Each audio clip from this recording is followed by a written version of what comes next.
The following presentation is best experienced with headphones.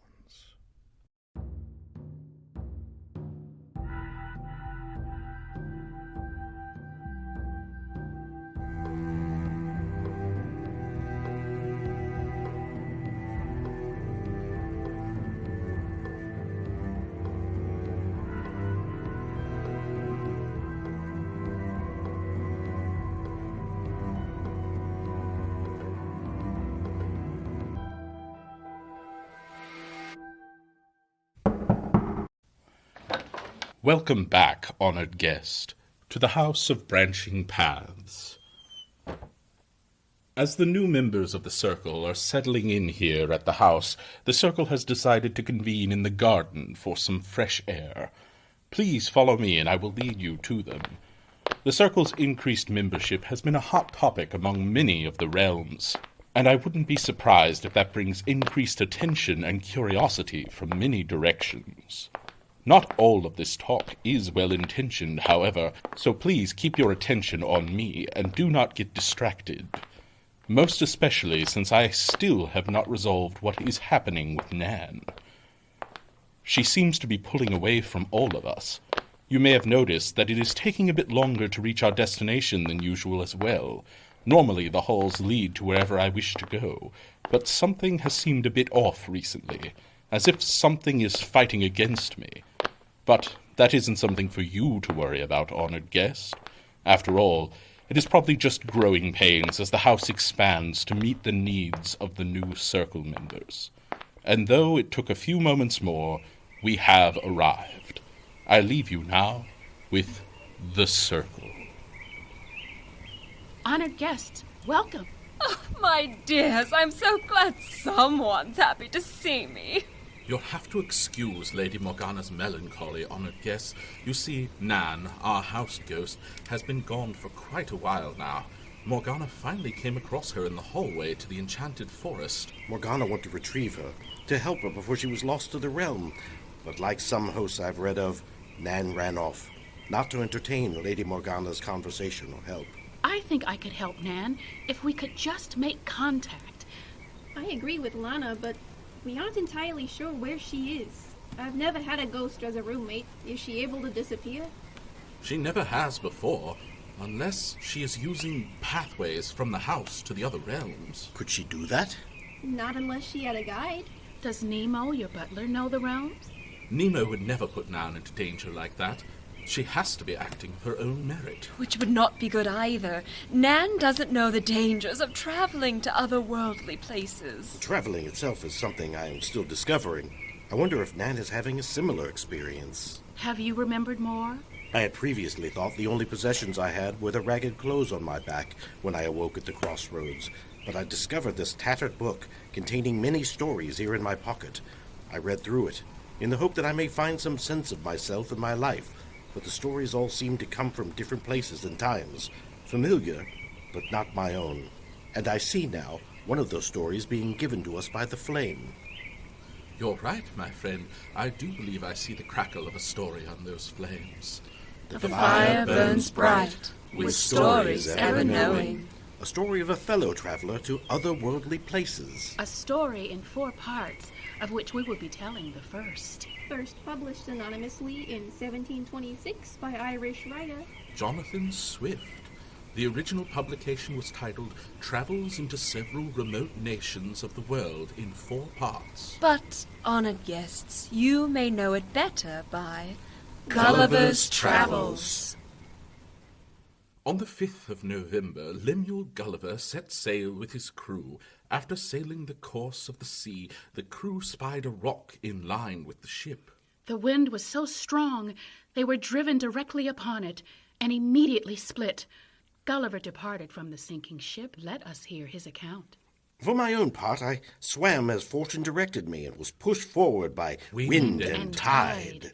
Finally, I found myself within my depth. I walked near a mile before I got to the shore, and could not discover any signs of houses or inhabitants. Or he did not see them. I lay down on the grass, where I slept sounder than I ever remembered to have done in my life. When I waked, it was just daylight. Gulliver attempted to rise, but was not able to stir, for, as he happened to lie on his back, he found his arms and legs were strongly fastened on each side to the ground. Gulliver took inventory of his captured state and noted, My hair tied down in the same manner. I also felt several tiny ropes across my body, from my armpits to my thighs. In a little time, Gulliver felt something alive moving on his leg, which advanced gently forward over his body until it came up to his chin.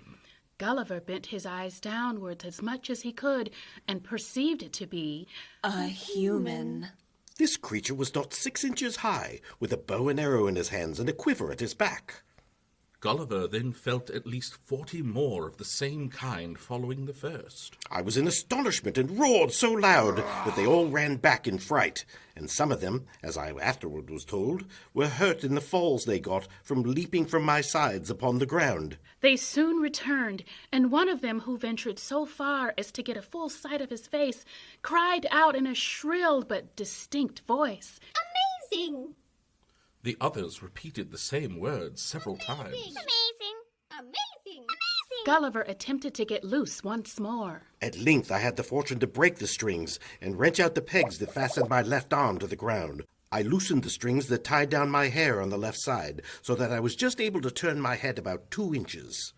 But the creatures ran off a second time, whereupon there was a great shout in a very shrill accent. Shoot the arrows! I felt 100 arrows discharged on my left hand, which pricked me like so many needles.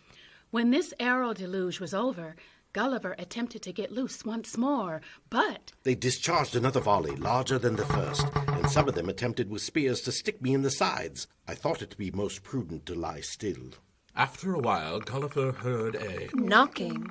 like that of people at work. A stage was being built about 1.5 feet from the ground, with 2 or 3 ladders to mount it. From here, one of the people cried out 3 times. Let him loose! Let him loose! Let him loose!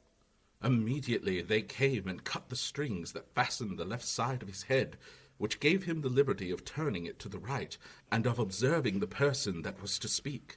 But first Gulliver had to take matter into his own hands. I could not forbear showing my impatience by putting my fingers frequently to my mouth to signify that I wanted food. The person understood me very well and said, Bring several ladders to his sides and carry those baskets full of food. They supplied me as fast as they could, showing 1,000 marks of wonder and astonishment at my bulk and appetite. I then made another sign that I wanted drink. The person said, A small quantity will not suffice. Bring the largest hogsheads and roll them toward his hand. I drank it off in a draught, which I might well do, for it did not hold half a pint. The person yelled, Bring a second hogshead. which I drank in the same manner. When I had performed these wonders, they shouted. Amazing! Amazing! After some time, the people observed that Gulliver made no more demands for meat, and the person who spoke to him before mounted on the small of his right leg and advanced forwards up to his face. The person said, We must take you to the capital city. Our king wishes to see you. I once more thought of attempting to break my bonds, but I felt the smartness of the arrows on my face and hands, which were all in blisters, and observed likewise that the number of my enemies increased, so I said they might do what they pleased.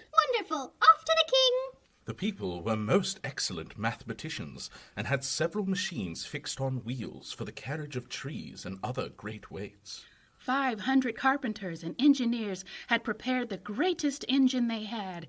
It was a frame of wood raised 3 inches from the ground, about 7 feet long and 4 wide, moving upon 22 wheels. The machine was brought parallel to me as I lay, but the principal difficulty was to raise and place me in the vehicle.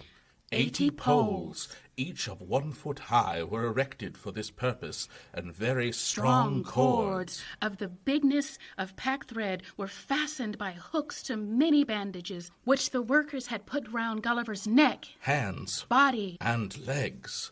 900 of the strongest were employed to draw up these cords by many pulleys fastened on the poles, and thus, in less than 3 hours, Gulliver was raised and slung into the engine, and there, tied fast, 1,500 of the Emperor's largest horses, each about 4 inches and a half high, were employed to draw Gulliver towards the metropolis. We made a long march the remaining part of the day, and rested at night with 500 guards on each side of me. half with torches and half with bows and arrows, ready to shoot me if I should offer to stir. The next morning at sunrise, they continued their march and arrived within 200 yards of the city gates about noon. The emperor and all his court came out to meet us, but his great officers would by no means suffer his majesty to endanger his person by mounting on my body. At the place where the carriage stopped there stood an Ancient temple. Esteemed to be the largest in the whole kingdom, in this edifice it was determined Gulliver should lodge. The great gate fronting to the north was about 4 feet high and almost 2 feet wide, through which Gulliver could easily creep. Once Gulliver was inside, he observed. On each side of the gate was a small window, not above 6 inches from the ground. Into that on the left side, the king's smith conveyed 30 chains, like those that hang on a lady's watch in Europe, and almost as large, which were locked to my left leg by 36 padlocks.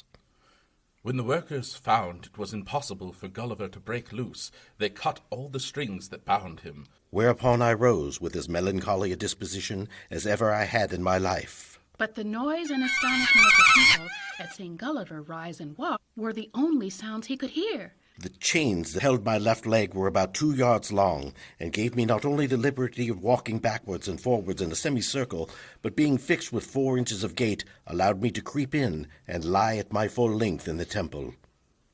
Here he awaited his fate. The end. I do hope Nan isn't as frightened as Gulliver was in his encounter to a new world. I'm sure she'll be all right. Everyone needs a little break once in a while. She may need a little more than just a break. Healing of the spirit can take time, yes, but it also requires time with ones that care most about you. We will do all that we can to make her feel welcome. I, for one, know the importance of showing hospitality.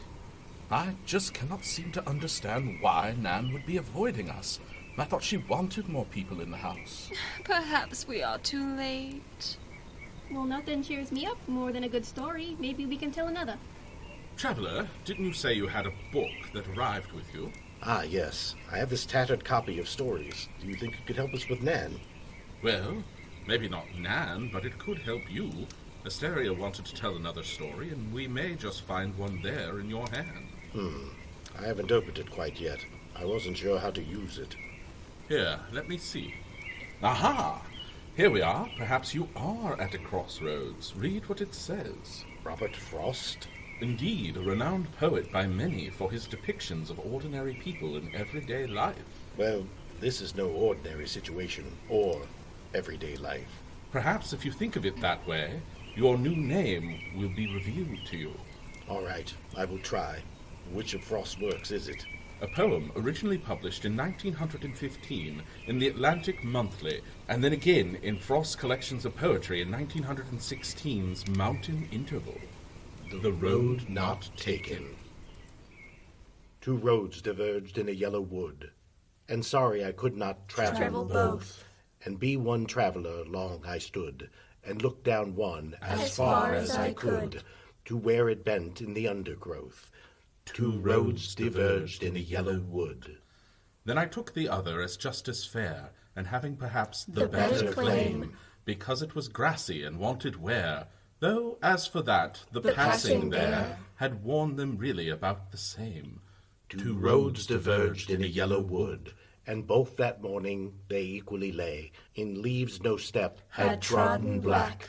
Oh, I kept the first for another day. Yet knowing how way Leads on to way, I doubted if I should ever come back. 2 roads diverged in a yellow wood. I shall be telling this with a sigh, somewhere ages and ages hence. 2 roads diverged in a wood. And I took the one less travelled by, and that has made All the difference. The end. Traveller, that is a splendid book you have. Maybe I can find another.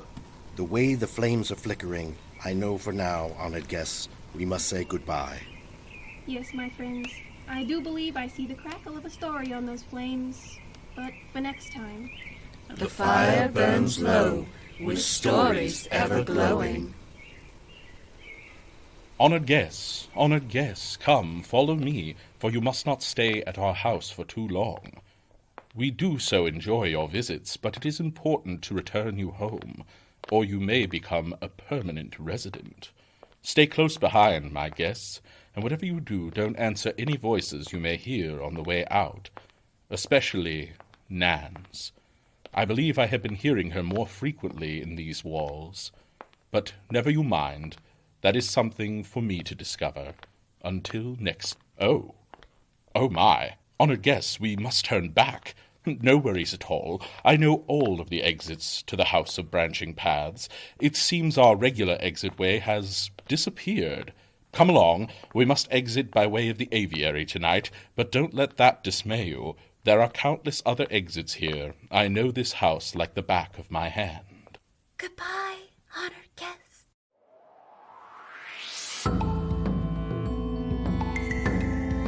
You have been listening to The House of Branching Paths, a theatrical podcast experience brought to you by Round Two It Productions, created by Mark Kilmer and Carol Ann Miller, with featured artists Kimmy Kidd, Bill Blanky, and Caitlin Sowers, with music by Elegy.